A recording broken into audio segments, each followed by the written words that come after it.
Hey guys, what's up? It's Gaspar, and I'm gonna give you a video that's kind of been long overdue. It's a video on my favorite way to rebuttal. I know there's many ways to rebuttal in sales, and that's just the way that it is. Some are more effective than others, but I'm gonna give you my top way on how I like to rebuttal that gives me, and has always given me, a very high close rate. All right, so take some notes if you want, but this is very effective, and you're gonna dominate sales if you learn how to rebuttal this way and add your own style or sauce into it. That's how you're gonna be most efficient with this style. So pay attention, listen up. Here's how it goes. So obviously you make your offer to a customer. Your customer objects you. Now you have to rebuttal that objection, right? Well, what I do is I want to determine if the person is in a lying or buying mood right now, because I don't want to spend too much time with a liar. You get what I'm saying? I'd rather spend time with a buyer, somebody who's in a buying mood or in the market for my service or product. So I want to determine if they're a buyer or a liar right away. What I do is, and 9 times out of 10, as salespeople, we always have a good rebuttal for the customer's objection. The problem is that we deliver it in the wrong way, in my opinion. So, and I'll give you 2 examples so you kind of understand this. I sold so many things, but one of my last sales jobs that I had, I was selling cell phone service, right? And in that cell phone service, we were able to give a 30-day buyer's remorse, right? So let's say the customer says, after you pitch your cell phone service to them, they say, I don't know, I already have Verizon. Why should I go with your company? I get it that it's cheaper and all, but what if I don't like it and all this? I've had Verizon for over 10 years, blase, blase. Instead of you coming back and telling that customer, hey, I got a 30-day buyer's remorse. How about you do that? And that way you're not committed. No, stop. Determine if they're a buyer or a liar. This is how. I ask for the commitment of the sale if I can manage to rebuttal. Here's how I do it. Customer says that. I say, well, is that the only thing holding you back from trying us out, from doing this? Because I want to make sure I get all the objections out of the way right away. I ask them, is that the only thing holding you back from doing this today? Let's say they say, yeah.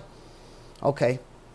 I don't rebuttal yet. I now get a commitment for the sale if I can rebuttal. I say, hey, well, can't promise anything, but if I can manage to get a way for you to not to have to commit to our service and just try it out and see if it works for you or not without getting rid of Verizon and without having to commit to us, that way you can test out, would that make sense to do?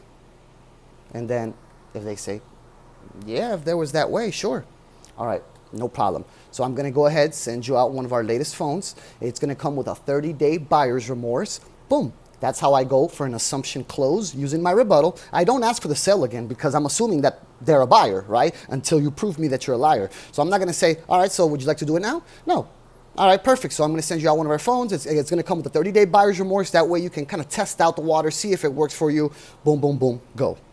Let's give another example. I also used to sell direct TV packages with AT&T customer service and sales. So let's say the customer says to me, which was a common objection, I don't want a dish drilled to my house. I don't want a dish drilled to my roof, right?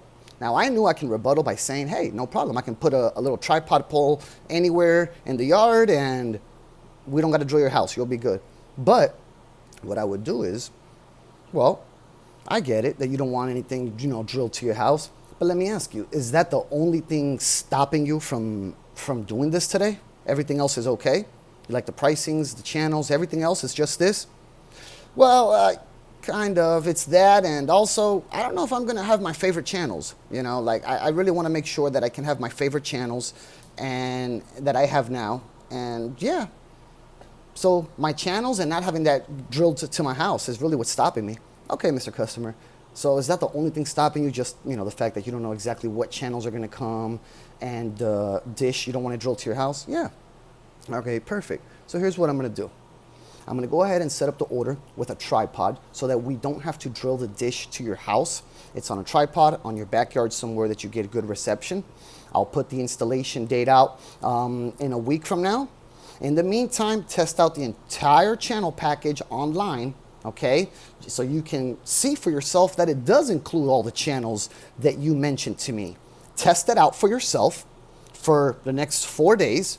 And then When the technician gets there on Friday afternoon, he's already going to know not to install the dish on the roof. He's going to install it on the tripod, all right? Give me a second. I'll go ahead and finish this up. Again, an assumption close, rebuttaling his objections.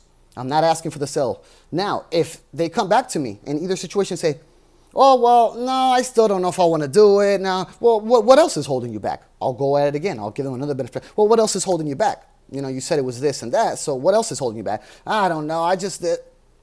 They're a liar. Next, I'm not with it. Especially in a sales industry where you get a lot of leads, like a call center or something.